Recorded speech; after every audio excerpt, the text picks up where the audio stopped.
So people respond and react to how we show up. And if you are showing up in a way that communicates to somebody that you have no power, doesn't matter how much power you have in your back pocket, if it looks that way to somebody else, they're going to get a lot more aggressive. There was a really cool study, and I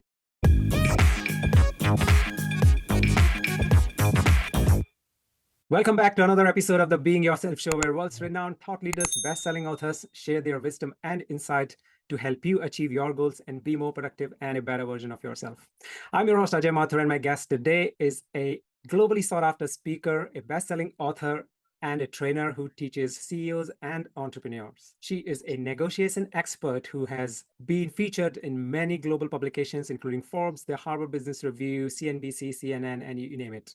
So I'm so excited to welcome the author of Say Less, Get More, which is your Bible of negotiation, Fotini Iconomopoulos. Fotini, welcome to the show.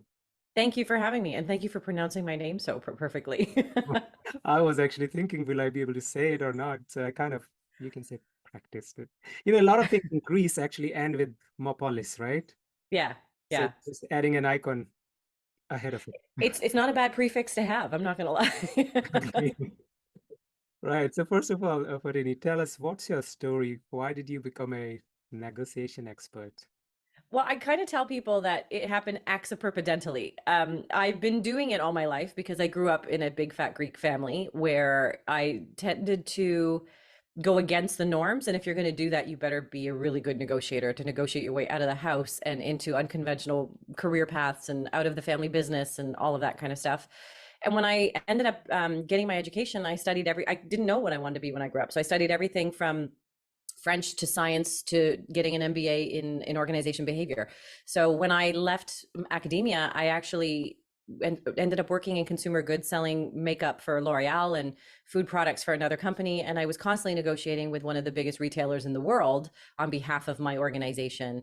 And I enjoyed it. I really enjoyed working with other folks. I really enjoyed, pitching products and seeing things come to fruition. And when I was trained by a company who was hired by my employer to train us to be better negotiators, they said, you should really be doing what we do. And I said, yeah, sure, someday when I have more experience. And they said, no, seriously, you should really be doing what we do. And I was Why still did in they my, say that? pardon me? Why did they say that?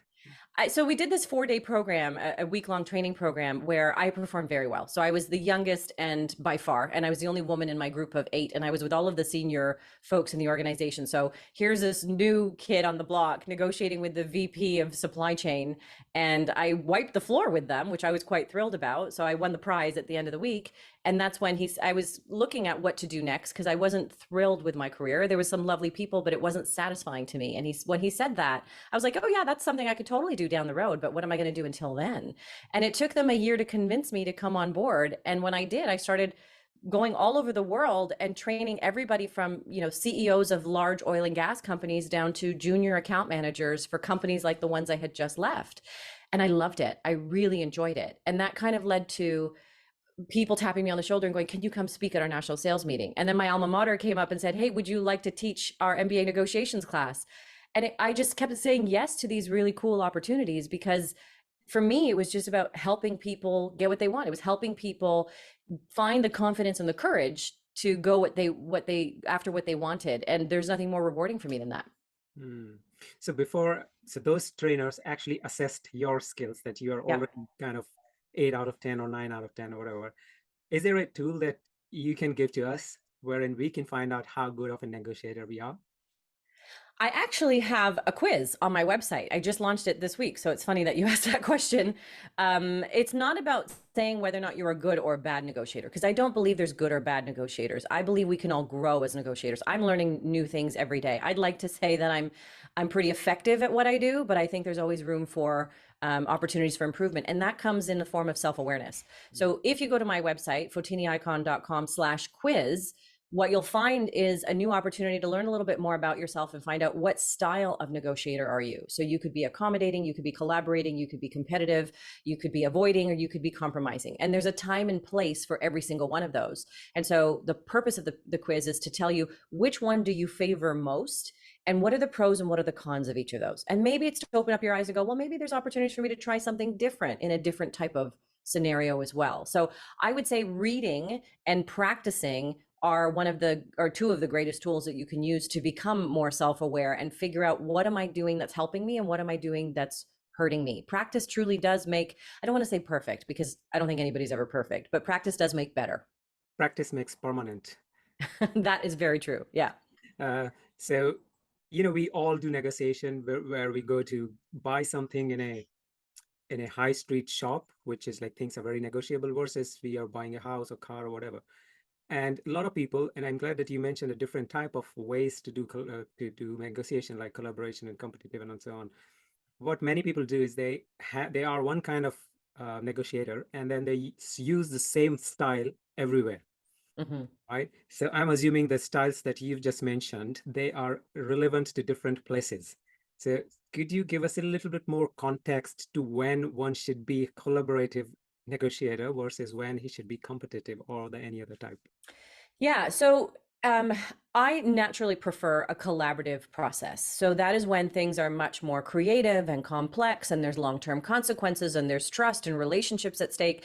And that takes time to be collaborative. If you're going to have a collaborative negotiation with someone, you need the time to tease it apart and figure out what are everybody's interests and what can we uncover here and what are those potential new creative and complex sources of value. But if you're doing a type of negotiation where there's no trust required, where I'm not going to be dealing with you ever again, where all we're talking about is price, there's no room for collaboration, then that is the moment where it's much more appropriate for you to adopt a more competitive style. Because if you try to be collaborative in that environment and you're dealing with someone who is in fact competitive, because that's just the nature of the context that we're in, then they're likely going to try and take advantage. And you may run out of opportunities or time to do that. And if you run out of that time, you're now going to feel pressured to do something you wouldn't normally do. So you're increasing your own pressure by trying to force a style that doesn't work in that context. So that's when I would be going, okay, I know I like collaborative negotiations, but there's no room for collaboration. If there's no room for creativity, then you need to adopt the style that's going to get you the best results. And the same goes for the reverse. If you're someone who's competitive, you're like, I just want to get the best price, but you're missing out on the fact that outside of price, there's so many other things to get. Then you might be leaving a whole bunch of value on the table, all because you're trying to do this quick and dirty self-interested thing when you could be trading with someone to get something of even greater value that's going to increase your wealth without just talking about one factor, that's price. Mm, that's important. And I personally feel that, if I have practiced one type of negotiation,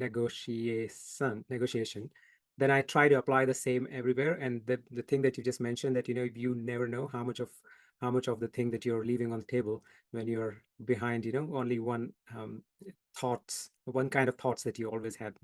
I mean, I learned from streets negotiating on small things, about the prices mainly. And Yeah. that doesn't always work, especially in the corporate when you're talking to your boss or maybe buying something big such as house. So Yeah. And I mean, the same is true in other parts of the world where people aren't conditioned to negotiate. I was fortunate that I was exposed to a different culture. I grew up in Canada. I live in Canada. I don't spend all of my time in Canada because I travel quite a bit. But I was also fortunate having grown up in a different culture where it was normal to go to the market and negotiate things. And I remember even talking to folks here in Canada as an adult. And when I talked about negotiating my last mortgage, they went, you can do that? And it was a shock to them because they had not been conditioned to try something like that. Whereas for me, that was the norm. For others, that's not, based on their upbringing and their surroundings. And so then it's also opening up our eyes to go, well, what are the opportunities? What can others afford to do for me in every circumstance that you face? Mm. And also, it's really good to know where you can negotiate and where you cannot, and where you should and where you should not. And it's actually a little bit of different context. But very recently, I was in Jordan, and there was one of my colleague who was doing shopping on the street, and she was not negotiating at all because she said, "Oh, I'm from America. Whatever they're asking doesn't make any difference to me." And it happened that something that they were selling for 30 currency, dinar that is, they asked her 100 and she gave them 100. So I was thinking, it's a very tricky situation. If you don't know, should you do that? Should you encourage this kind of? But anyways, I'm just drifting apart, but that's a different story. So, But there's some value in understanding that too, and it's understanding what is my context. And mm, so that's, as when I wrote the book and when I teach my clients, it's really about thinking, who am I dealing with right now? Have I done the research and the preparation required? The research may be a 2-second Google search, yeah, just to say what are the norms in for negotiation in Jordan, or when I go to the market in Morocco, what should I expect? Those little things can go a really long way, and in this case, for your friend, a 70% savings just by doing a quick little search like that, by preparing for negotiations. yeah, yeah, very important, and it gives you some idea of the power that the person has. Either you have more power, or they have. And then I think that that brings me to your first section of the book, which is about how power is important, how much power matters in a negotiation, and especially perceived powers. To tell us a little bit more about all that concept. That was my favorite part of the book to write. It was, I could go on about power forever because there's two types of power. There's actual power and there's perceived power. So you could have all the power in the world. You could know, you know what, I can go to 5 other mortgage brokers, or there's 5 other houses that I love. But if they don't know that and they assume that you are dependent on them, they're going to act like it, both in the form of their proposals by asking you for more money, or in the form of their aggression by making you think that you have no power. They're going to puff out their chests a little bit more, act more confident, and get very different results. And that may make you shy away from potentially counter proposing from them, when all you need to do is go, wait a second, I have all these other options. I have backup plans. Why are they taking advantage of me?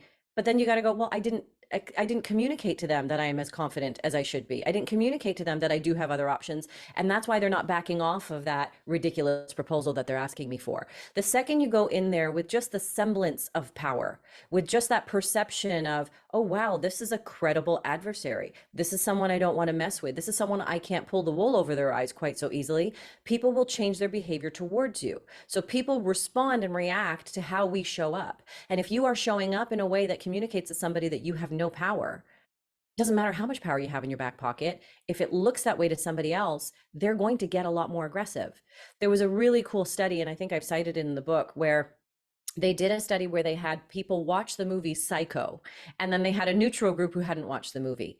And what they found as a result of that, the people who had watched the movie, those who felt or even looked less confident, got results that were less financially attractive. They got lower financially viable results. They got 12% less valuable results than those who had never watched that movie, those who felt neutral going into a negotiation. So what can you do to remind yourself of the power that you have, not only so that you can gain the confidence in your brain, but you can show that confidence to someone else? We also talk about the fact that knowledge is power. Knowledge is great and it has the potential for power, but without communicating to somebody or demonstrating that you have that knowledge, now you're changing their perception when you demonstrate that I have all this knowledge. Without that, they're just going to go, okay, you're just like everybody else, and I'm going to take advantage of you, and I'm going to get aggressive, and I'm going to try and go after every single thing that you have in your pocket. You can stop that behavior before it starts by changing their perceptions about your power, by demonstrating that you have some knowledge and experience, by demonstrating and hinting to them that you have some other backup plans, or BATNAs as we refer to them. But it's that those two things that work hand in hand. Knowledge is only valuable when you use it effectively. So one thing here is the knowledge that you have, and you can only share that when you open your mouth. Another thing that came out of it is how you can show that power. So what's your body language, right? When you're doing a physical negotiation exercise. So what according to you is a body language of a good negotiator? So I would say the body language of someone who's an effective negotiator is someone who shows up taking up more physical space. So Mhm. I actually advise people often to be careful of going into a negotiation, hunching over a computer or hovering over their phones. If you're looking quite small, the perception is you feel quite small. And if you're feeling small, then that should make me feel really big as an adversary. And so that's why taking up more physical space, taking up that space with your shoulders, making sure that you're standing tall, that you're not slumping in your chair, that you look like you're somebody who owns that room when you walk in there. That's going to be an important piece of the negotiation process. And when I talk about negotiation, it's not simply a one-on-one, we're buying a souvenir on a beach somewhere or a car in a car dealership. A negotiation sometimes is one of those situations that you may not even think about. It's, I'm walking into a boardroom and I want to make sure I'm negotiating for my airtime and for the respect of my colleagues. So if you're walking into a room, where do you sit? Are you sitting at the back of the room? Or are you sitting at the front in someone's line of sight? I want you to take up that space right in front of somebody so that they know your presence, that they know you are showing up that way. I actually, one of the reasons I got my job as a negotiation consultant was I was being trained by this company that I mentioned, and when I walked into the hotel, the conference center that we were going to, I happened to be wearing a red dress that day. I like color. Red is on the cover of my book for a reason. And when I walked in there, I was the only one wearing. I was only one of the only women wearing a red dress, surrounded in a sea of dark golf shirts. And when I was hired by this organization, my now former manager said to me, he said, "You know, I knew I wanted to hire you the second you walked in the room." And I was like, "Well, this could get really awkward, but please tell me more." Yeah. And he said, "You walked in there in this red dress, you just stood out, and you walked in there like you owned the joint." Mm, And that for him was enough to go, I am curious about this person. Here's somebody who commands attention. Now, you don't have to be somebody who's screaming, "Look at me," but you do have to be someone that says, "I deserve to be here." And that comes across in how you walk in, how you show up, how your posture is saying that to somebody. And I'd say all of those things, keeping your head high and knowing that I can look directly in someone's eyes and deliver my line with confidence. All of those things speak volumes to someone before you even open your mouth. So take space, let your presence known, and maybe the power posing, the Amy Cuddy's. I That, love power posing. I recommend Amy's book Presence to everybody. And if you haven't read the book, you can at least watch the TED Talk. She does a really great job with that too. yeah, indeed, totally agree. And you mentioned about BATNA, and that term I came across it some time ago, and I really, really loved it. And now I've got this opportunity to learn it again with the expert herself. So please tell us about what exactly BATNA and how do we use it in a negotiation, yeah, exercise. So BATNA is a Harvard term. It just means the best alternative to a negotiated agreement. To put simply, it's options. Who has the best option? If this doesn't work out between us, if we're in a negotiation and it just bombs, what am I going to do next? Where do I go next? If you're negotiating for a house and it's the only house that you love and there's nothing else on the market like it, you're going to pay through the nose for it. But if you have three other houses that you could go to, or you're not in a rush because you know you could live in your current place, you have a lease that is not expiring, or you could move in with your parents, those are all alternatives. They may not be as great as the situation we're negotiating for, but as long as you know you have those alternatives, then you have a little bit of confidence in the back of your brain, and that will also affect how you perform when you're speaking to somebody. Versus if you know that this is the only house and I'm desperate, my body language might change, my tone might change, I might be more asking for permission instead of making a statement. I'm going to start making proposals that are likely going to come out a lot faster and a lot more aggressive because I'm so desperate to get my hands on it. So there's two things. It's the subconscious confidence or lack of by having or not having BATNAs. And then there's also the way, again, to change that perception. You can go into a house and say, yeah, this is one of many appointments we have set up today. You could go to a car dealership and say, this is one of the brands that I've been looking at. Those, again, those are hints that I've got other options here. I don't need you as desperately as I think you need me to get rid of this object, purchase, widget, service, whatever that's going to be. So you can change the perception by mentioning those BATNAs or simply just having the confidence to not behave as though you have those backup plans. And I think it's fair to create some if you don't, even if you don't have, right? I mean, that will give you some sort of perceived power in the counterpart's eyes, isn't it? Absolutely. I mean, yesterday I was training a company who manufactures a product, and they were talking to me about one of their upcoming negotiations, which was all about going to another third-party manufacturer. And they said, okay, we're going into this negotiation, Fotini, what do we do? And I said, one of my first questions was, what are your BATNAs? What are your backup plans? If this doesn't work out, what do you do? She goes, oh, well, I guess if we had a bit of time, we could start to manufacture that ourselves.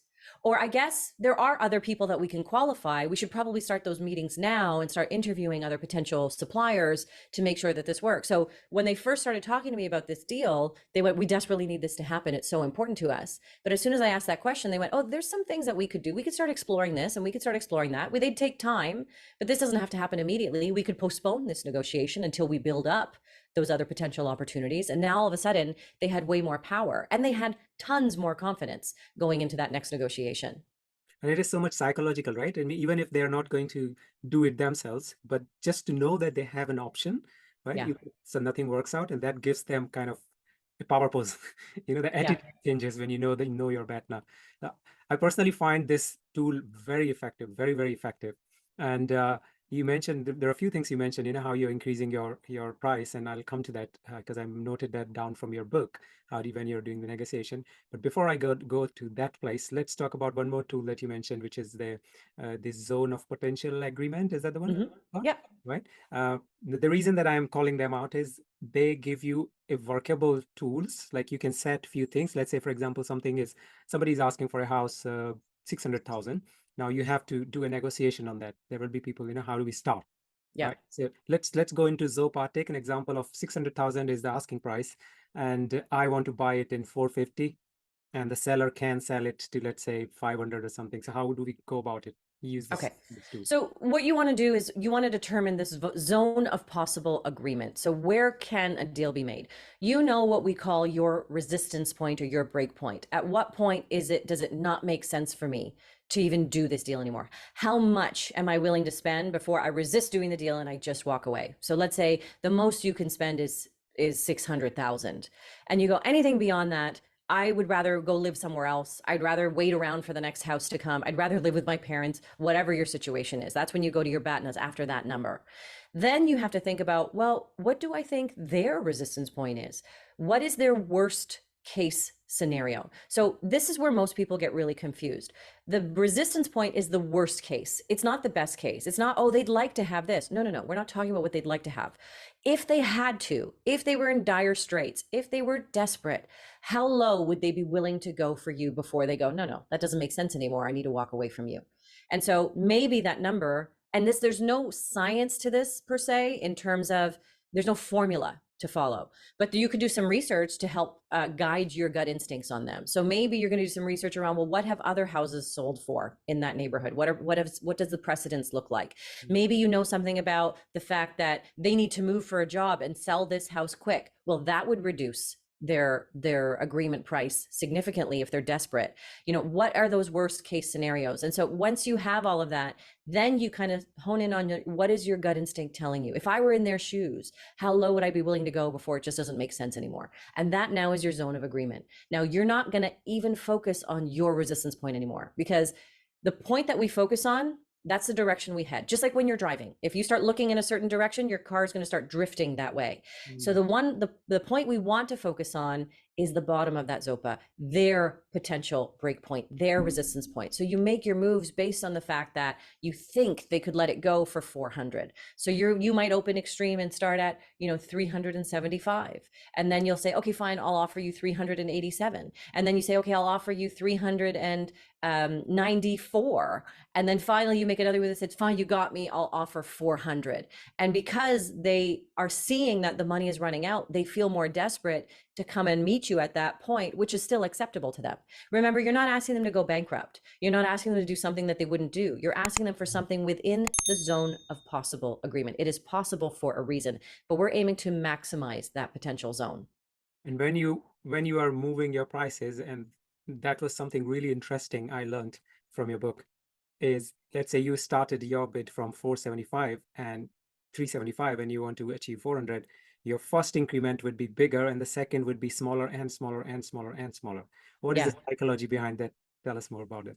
So again, this is perception management. That's a lot of what we're doing, because this is all psychology. If this was done by computers and spreadsheets, I wouldn't have a job anymore. But the reality is that we do things emotionally, we do things driven by our psychology. And so we want to manage the perception that I am running out. You're getting less and less of me, which means I must not have much left in my pocket. If I came to you with 375 and then I went to 385 and then I went to 395, our brains start spotting patterns. That pattern is, oh, she moved by 10 and she moved by another 10. If I wait a little bit longer, I'll get another 10 and another 10 and another 10. So people are going to hold back instead of wanting to agree. If you make a move of 375, then 380, then 395, well, she just moved 5 and then 15. Maybe if I wait longer, I'll get an even bigger move. Our brains are just picking up on patterns. That's how we manage things. And even though it seems quite simplistic, and you might say to me, but Fotini, how does that work with someone who knows the same tricks that I do? It doesn't matter because it's doing it with that confidence that whoever's going to execute it with the best discipline and confidence, that's who's going to be able to overtake the other person's subconscious brain. Our subconscious brains are in overdrive when we're feeling the pressure of negotiation. So make it simple for their brain to want to agree with you by giving those perceptions that, hey, I'm running out of moves here. You've squeezed everything you possibly can out of me. And these are really, really powerful tools that you're mentioning. Fotini, I personally believe that I'm a good negotiator when it comes to buying things. Like I negotiate on cars, and I've negotiated on houses, and salaries, and you name it. I do it every time, and probably it's in me from my Indian days. But to my audiences, I really want to emphasize more on this. Don't focus on what's your maximum, focus on what's your perception of their minimum. And that's Yeah, really important, the point that you just mentioned. And the second point that it's going to be very useful is when you're increasing, keep reducing your increments, because that will play with the psychology of the seller. absolutely. Very important points. Okay, there's one more thing you mentioned in the book about the four magic words. If you, then I, and that is some sort of, it's a negotiation, but it could be not just like money, but you can add a lot of flavor to it. Tell us Yeah. more about that terminology. So that's what we call conditional trading. Mm, So I'll give you something so long as I get something in return. And usually, what I tell people is make sure you get your needs met first. So that if you can do this thing that I want, then I can do this thing that you want. yeah. The order is really important because I'm taking care of my needs first. And then I'm finishing with a gift for you. So that framing makes your brain feel quite comfortable and going, oh, I'm getting something out of this. This feels really good to me. If you do the reverse, yeah, I'll do that thing for you, but only if you do this thing for me. It sounds more ominous, like it's a punishment instead of a reward. So we want to reward people for working with us versus making them feel punished for what's going on here. And so that order is going to make people go, okay, if I get a reward for this, I want to keep moving. I want to start negotiating with you versus against you. So it's really quite simple, and you can insert anything in there. If you hold the door open, then I will hold the coffees. If you can pay me faster, then I can sign this document today. Mm, There's any number of things outside of cash. If you can increase your order from me and buy more from me, then yes, I can reduce my price on something. But if you start with that, sure, I'll reduce my price. Now they've boxed their ears. Their brain has latched on to this one thing. They go, great, I got what I wanted. A, I can ignore whatever comes next, or B, I'll be upset by whatever comes next, as if to say, what, you want me to do something for that? How dare you? But that reverse order, that, hey, if you can do this thing that I need, well, then I can soothe you by giving you this thing that you need. And it works in all sorts of scenarios, whether it's with children, whether it's in boardrooms, whether it's in a market, all of those things will help you. That language also helps you to feel, for those of you who are collaborative negotiators, it helps you feel much more collaborative because it feels like a two-way street as opposed to saying, you must pay me this price, right? So if you can pay me this price, then I can sign the contract today. It seems quite simplistic, and yet it feels like a gift to the other party. yeah. And to the people who are listening and watching, I want to emphasize this, that there are a lot of such examples that Fortini has put together in the book. We won't be able to cover everything in 1 hour, but let me pick out a couple of those.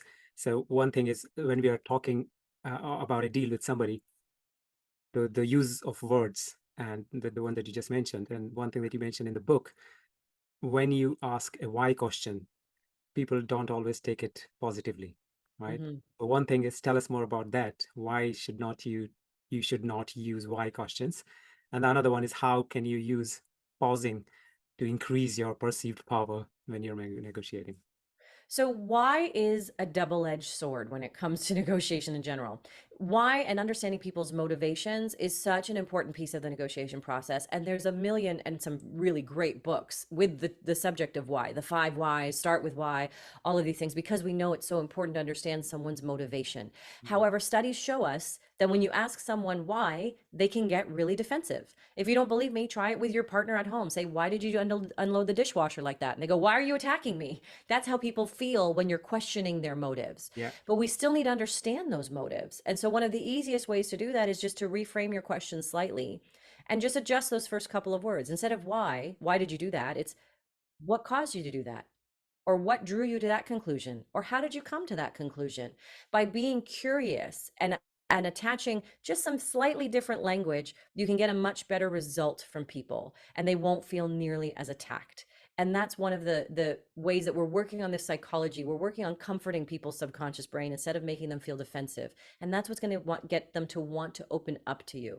Mm. And when it comes to the pause that you mentioned, I mean, this is the one of the first things that I teach people. So I mentioned earlier, and you've mentioned it as well, that this is all about psychology. Yeah. And the reason is we get overwhelmed by our emotions when we're under stress. Negotiation is stressful for a lot of people, especially if you're someone who's an avoiding type of person. And so when your brain is under that stress, we go into what we call our primitive brain and we react to things. We react to those stress in ways that are sometimes irrational, and we let our emotions get the best of us. And so what I want people to take away is to think about, what if you could just take a breath for a moment? What if you could just take a meditative breath, breathing in for 4, holding for 6, and out for 8? What if you could just pause to think about the fact that, oh yeah, I prepared for this. Or, oh yeah, that's exactly what I read in Fotini's book. Oh yeah, I expected this to happen. Or, oh yeah, I have BATNAs lined up. Why would I give something stupid away right now? All it takes is that little, what I call your mental pause button, that moment of zen, that moment of clarity, just to, before you start talking, just take a moment to think. Thinking and talking at the same time can get us into trouble. So one of the reasons why I titled the book Say Less, Get More is not only that I want you to use fewer words and be more careful with your words, but I want you to pause and say a little bit less before you say too many things that are going to get you into trouble. If you say less, you will get way more value out of your relationships. If you say less, you will make sure that you are getting better proposals out there. If you are saying less, you're going to get into a lot less arguments, which means more productive conversations. But it's taking that pause to think before speaking instead of thinking and talking at the same time, and being that reactive person who's giving value away without even realizing it. Yeah, and it works almost everywhere. So regardless of if you're doing a kind of deal with somebody versus if you are talking to a friend and they are telling you something and then you kind of didn't react and you paused, then they will give you more information, right? So it's a Yeah. good way of getting so much information from anybody, really. People are always surprised when I tell them that they can build better relationships by negotiating effectively, because most people assume negotiation is full of conflict. But Mm. by just taking that pause and thinking about, why is this person sitting across from me right now? What's going through their head? By pausing to ask a question in a more curious manner instead of a defensive one, those things can go a really long way in making someone feel like they want to cooperate with you versus working against you. And so it can have a dramatic impact on all of your relationships in life. Exactly, exactly. Okay, Fotini, let's move on to this the new world that COVID has given us. You are doing a lot of communication using your emails, etc. So it's not physical. A lot of things that we have so far discussed, you can consider them in the Zoom meeting, but they're predominantly about body language and stuff when you're face-to-face meeting somebody physically. How about when you're negotiating in emails, right? So you're writing something to them and then they're writing something back.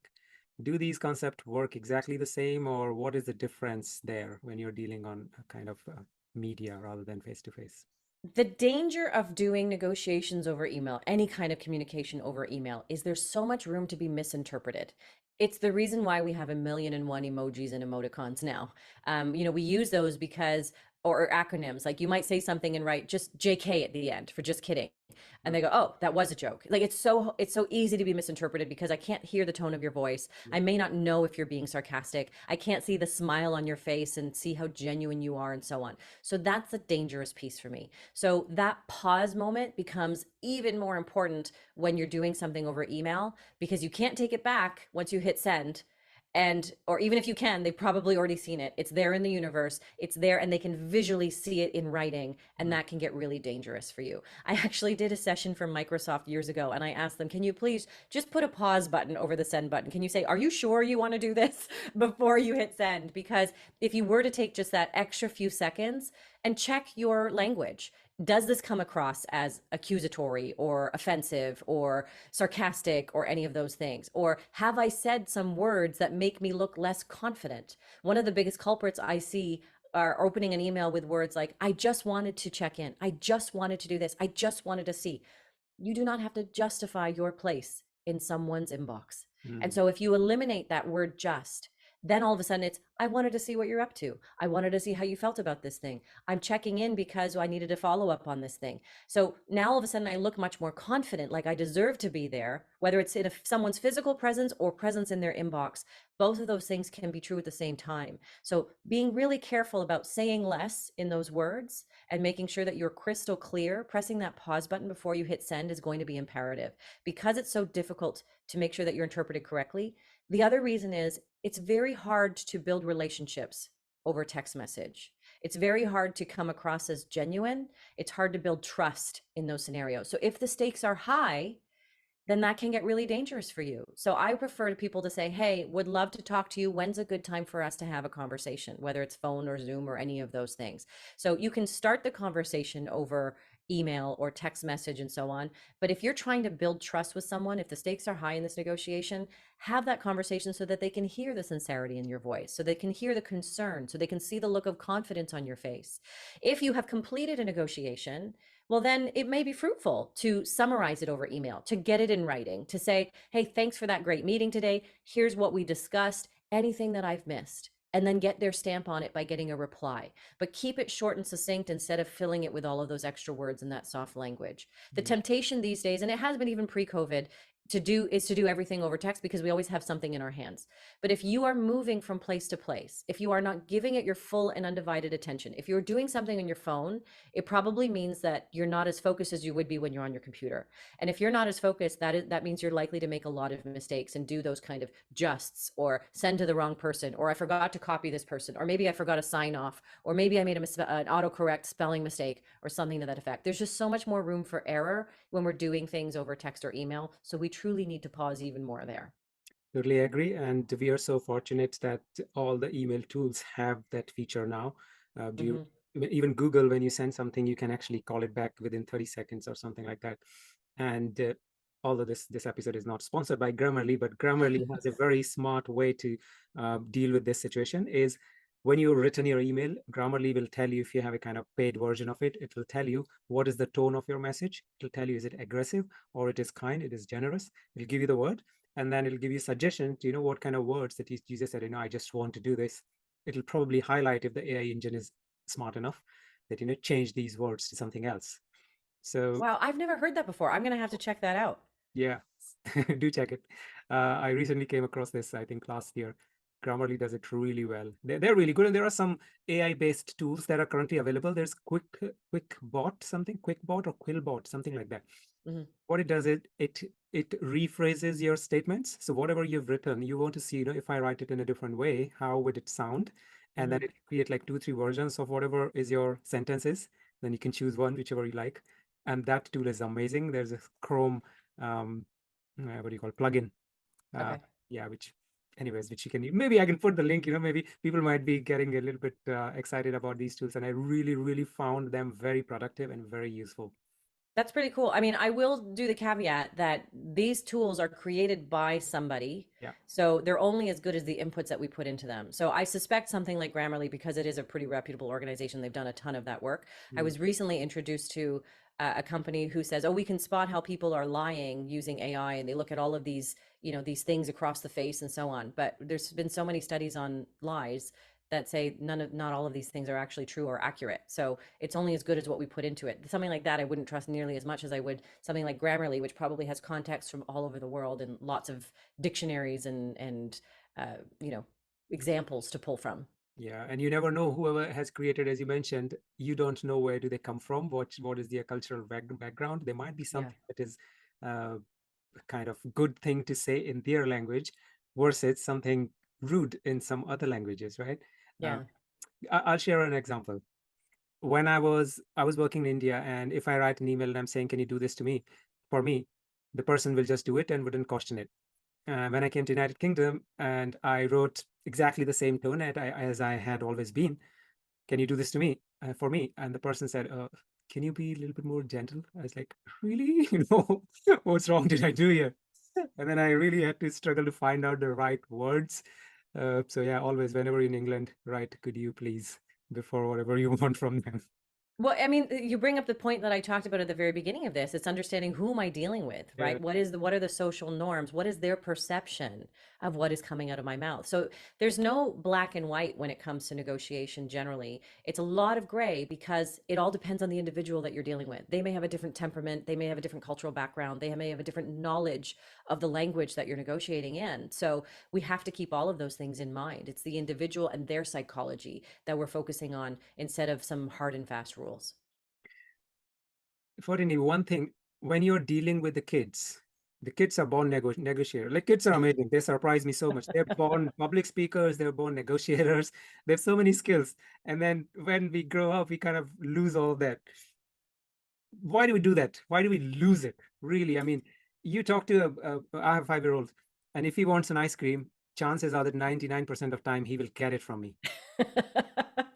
He will So ask so many whys that I will be like, I wouldn't have any answer at one level. So the only thing we lose as adults is confidence. Hmm. So think about these children, they have nothing to lose. They're not worried about looking foolish. They don't have an ego to make them think, "Oh, I'm going to look stupid or I don't want to offend anybody," and so on. That's why they enter every negotiation with that much confidence to ask you why 5 times. Whereas you would feel bad asking someone why that many times because you're like, "I don't want to waste their time. I don't want them to think I'm dumb. I don't want them to think I'm inconsiderate." There's these ego things that are driving you. In fact, with little girls, we find that as early as 6 years old, they start to lose their confidence and they start dumbing down their math skills because they're worried about being made fun of or being perceived as aggressive. So it's that confidence that starts to dwindle and starts getting replaced by insecurity. That's what, or ego, or any of those, arrogance and all of that. That's what is affecting our ability to do this. Now, in many ways, it's a good thing. You do want to be considerate of someone else's time and so on, but we need to temper that with what's appropriate. So we could learn a lesson from kids because I think they're the most raw data you could possibly work with when it comes to researching negotiation. And I tell people to take some inspiration from children. Yeah. People often ask me too, they're like, "Well, how can I get better at this? Where can I practice negotiating?" And I said, start babysitting, start watching someone else's kids and get a different taste of negotiation. If you don't have children, start spending time around them. And I guarantee you, with the awareness of, "Oh, hey, they're negotiating, that worked on me. Why did that just work on me? How would that work with someone else in my age?"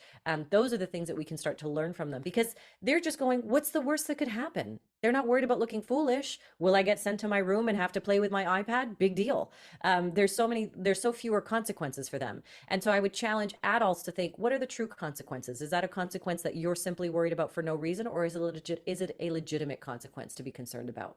Hmm. You've like, there are so many skills that I can talk about me. I spend so much time learning now. I for some time feel that, I had all these skills when I was a kid and I kind of lost it. And now I'm trying to learn it again and, spending money to learn it again. Okay. it, Right. This, it's always good to keep learning. There's not a bad thing about learning. yes, yes, of course. Yeah. And I'm really liking this conversation so much. But in the interest of time, I think I'll ask you my one question, which I ask all my guests, which is what, according to you, are the top 3 skills that we should have in order to be happy, growing, and successful, but schools are not teaching? I think for me, they all come around the idea of socializing. So I've never seen an effective course in, let's say, post secondary, because I have taught MBA negotiations before. But early on, I don't think children are taught to Mm. communicate how they're feeling, to communicate with confidence, to use language in a way that's going to serve them instead of diminish them. I mean, I wish schools taught communication. I wish they taught confidence. And I wish they taught how to have empathy.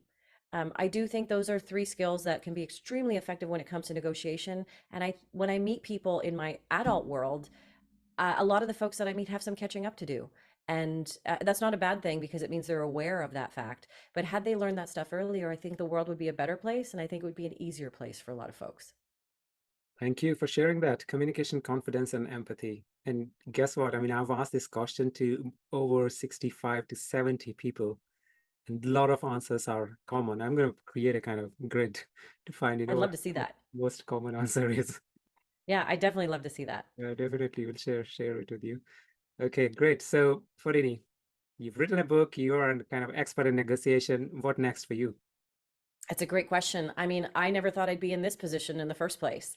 So I just keep saying yes to the opportunities that are in front of me. It was, do you want to come and join this company and be a negotiation trainer? Sure. Do you want to come and teach MBA negotiations? Okay. Do you want to be a professional speaker? All right. Do you want to write a book? HarperCollins knocked on my door and asked me to write a book. So I don't know is the big question. I feel like I am basking in the opportunities that are in front of me right now and just relishing being able to help people. If there's a new medium to be able to do that, then I'm all open and I'm all ears. Potentially another book down the road, but I don't know if I have the energy for it right now. So there's a lot more work to do before that happens. Do it. I would love to hear other book. I don't know if is it going to be negotiation or something else. Every book that I've read on negotiation, I really like them. So the Chris Voss. Do you know Chris Voss? Yeah. Oh yeah, he has written a lot on this topic. Yeah, it's an interesting topic. Okay, great, Fotini. Thank you very much for being here. I really enjoyed it, and thank you for giving your insight firsthand on some of the things that I kind of knew, but the perspective that I got from your book and the examples that you've given, they give you entirely different context. So thank you very much for all that. Well, thank you for reading the book and for asking such fruitful questions. I appreciate the conversation. Thank you. Guys, if you're looking to know more about, how to negotiate with your kids, with your partners, with your friends, with your colleagues, with your boss, with the person you're buying something, then do check out the book. It looks like what it is behind Fotini's picture. Say less, get more. I will see you again next week with an amazing author. Until then, you take care and keep learning.